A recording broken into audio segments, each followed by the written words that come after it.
Hey, what's up everybody? Welcome back to the channel. Appreciate you guys tuning in. If you haven't done so already, please make sure that you subscribe, drop a comment below, and let's get right into this. Summertime fishing.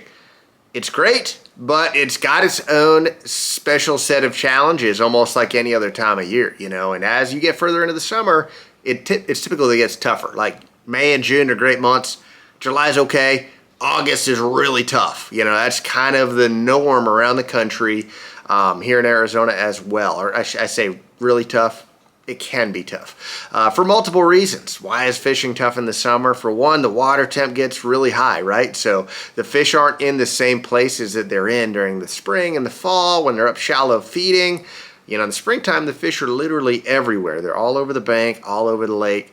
This time of year, when the water gets warm, a lot of the bait goes out deep and a lot of the fish follow. Yes, there are still shallow fish, as always, but there's less.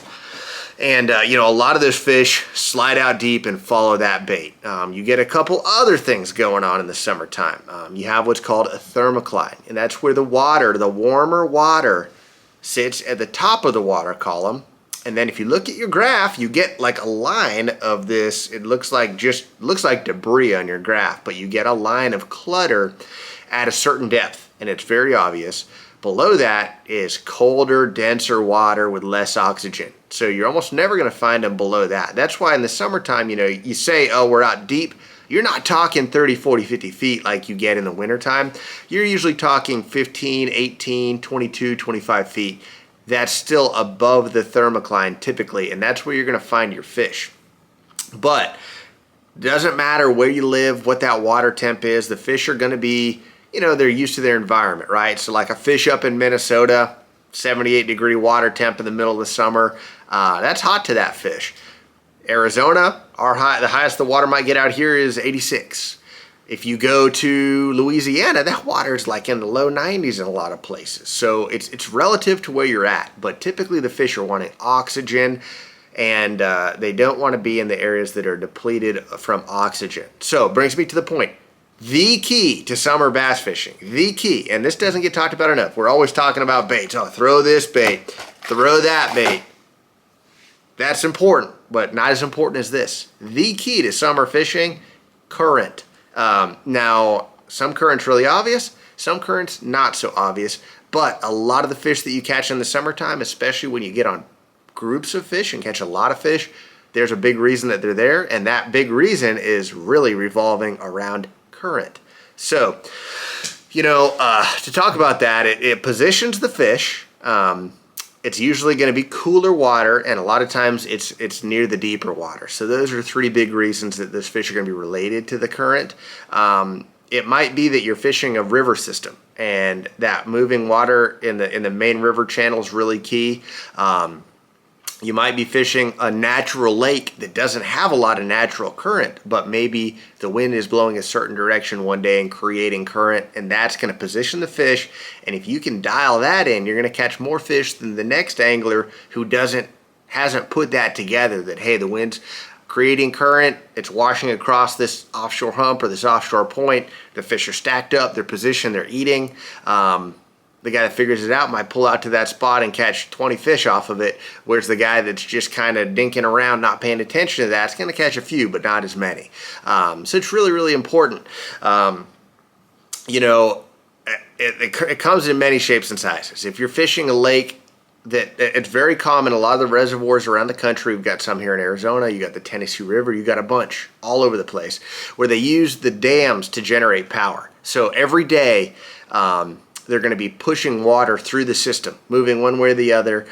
Sometimes it's predictable, sometimes it's not. You know, but typically, if you've got a reservoir where they move current part of the day and then they don't move current part of the day, when that water's moving, those fish are biting. You know, it positions them, it gets them. When there's no current, the fish suspend, the bait suspends. They get up off the bottom, they're not eating, they're not hungry. You can still catch a few, but it's not ideal. It's like a light switch when they turn that current on. The fish get to eating and you get to catching. So if you can kind of understand what that generation schedule is like on your local lake, at least get a general idea, it can really help you a lot. And when you see that water starting to move, you'll know what to do. And then, like I said, there's wind-driven current. So the wind's blowing a certain direction, it's going to position the fish. The fish are going to get closer to the bottom. They're going to get in a position where that conveyor belt of current is going to bring the food to them, and that's when they decide to eat. One other interesting phenomenon on big bodies of water is you get a back current situation. So this is something that you never really hear being talked about, but you might be on a big giant body of water and the wind's not blowing, but you find it's really hard to keep your boat on your spot or on your waypoint that you're trying to fish. And it's like, why is my boat moving? Like, why can't I stay on this? But essentially what happens is, let's say for example, the wind blows really hard out of the west for 12 hours, even let's say 4 hours, it blows hard out of the west, but it's blowing water out of the west side of the lake to the east side of the lake, right? So you're actually getting the water blown out of here into there. And the water level, even though it's not super obvious, it's gonna go like this. And it started out level, it's gonna drop a little bit on the west side of the lake, and it's gonna come up on the east side of the lake. When that wind stops blowing, that water comes back. That water has to come back. It's gravity. So the water's coming back and it's creating a current, even though you don't really see it and don't think about it. There's a current coming back the other way, and that's going to position the fish as well. So that's a little bit more of a lesser common thing, but it's something to pay attention. Any lake that you fish, you know, it's something to think about. Did it just quit blowing really hard in a certain direction? You're going to get a back current going the other way. But again, it's current. It's way more important than what technique to try, what bait to throw. It's going to help you find those fish this time of year.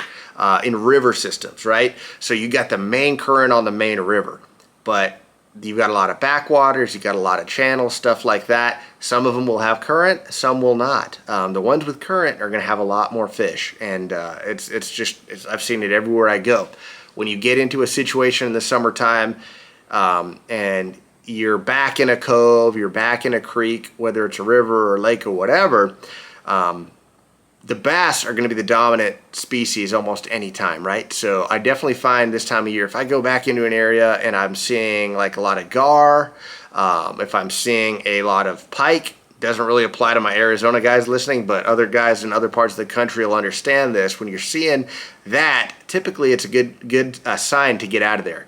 If you're catching pike after pike or seeing gar after gar, they don't seem to require as much oxygen. They can get back into a real still area and not really be bothered.